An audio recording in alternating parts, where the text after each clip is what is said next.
Bonjour, bienvenue dans cette nouvelle vidéo. Je suis Laurent Le Seigneur de Bointasoft et aujourd'hui je vais vous montrer comment utiliser des filtres d'acteurs qui vont pouvoir définir en temps réel au moment de l'exécution d'une tâche quel est le meilleur candidat en fonction d'un filtre. Alors je vais vous partager mon studio Bonita.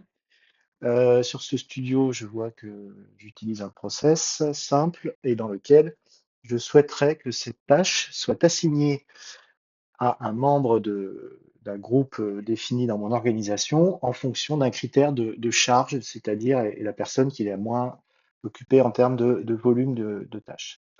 Pour cela, j'ai configuré sur mon projet, dans la partie extension, un filtre d'acteurs. Donc un filtre d'acteurs, c'est ce qui va nous permettre de faire cette sélection. On voit qu'un certain nombre sont disponibles par défaut dans le Marketplace Bonita. Il suffit de les sélectionner pour pouvoir les installer, les utiliser. En l'occurrence, j'ai ici utilisé un filtre personnalisé qui va prendre les membres d'un groupe et sélectionner la personne qui a le moins de charge. Alors, comment je configure ce filtre? Tout simplement, ici, dans mon processus, sur la partie acteurs, je vois qu'en plus de sélectionner les acteurs correspondant à ma lane, qui aura une assignation statique, avec un ensemble d'acteurs qui peuvent prendre ou lâcher une tâche. Là, je vais définir mon filtre d'acteurs comme ceci. Je peux revoir la configuration, donc je peux lui donner un nom. Je sélectionne ici un groupe de mon organisation, c'est-à-dire toutes les personnes du groupe marketing vont être des candidats potentiels pour cette tâche.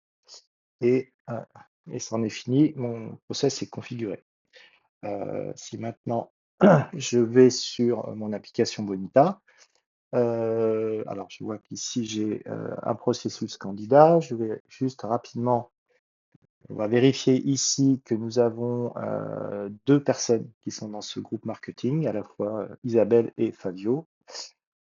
Et ces personnes-là vont être des candidats pour cette tâche. Alors, si je regarde maintenant sur cette page qui affiche la gestion d'une équipe, alors équipe au sens toutes les personnes dont Fabio est le manager direct. On voit que Fabio a 5 tâches assignées, Isabelle une et Yann Fischer n'en a aucune, mais Yann ne fait pas partie du groupe marketing, donc il ne sera pas candidat. Si maintenant je lance mon processus, hop, je vais aller ici dans mon cas, je vois que un cas vient d'être, 3 cas sont en cours et je peux en démarrer un nouveau. Hop, celui-ci, démarrer. Donc mon cas a été démarré, 1003.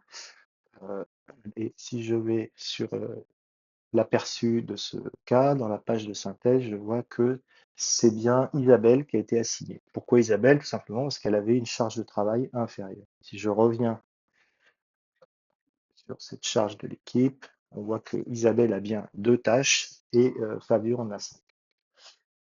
Si maintenant, à contrario, je décide de réassigner ces tâches à Isabelle, je peux assigner en masse mes tâches. Donc on voit que cette fois-ci, Isabelle a 6 tâches, Fabio en a une.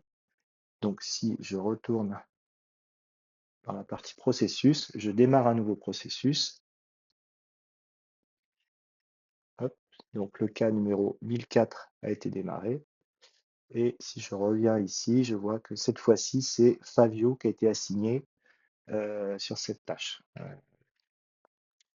Voilà, donc nous avons vu dans cette courte vidéo comment, avec un simple filtre d'acteurs, on peut automatiquement ventiler la charge en fonction des personnes qui ont le critère correspondant pour être un bon acteur, mais en tout cas avec le critère de charge. Voilà, je vous remercie et à bientôt pour de nouvelles vidéos.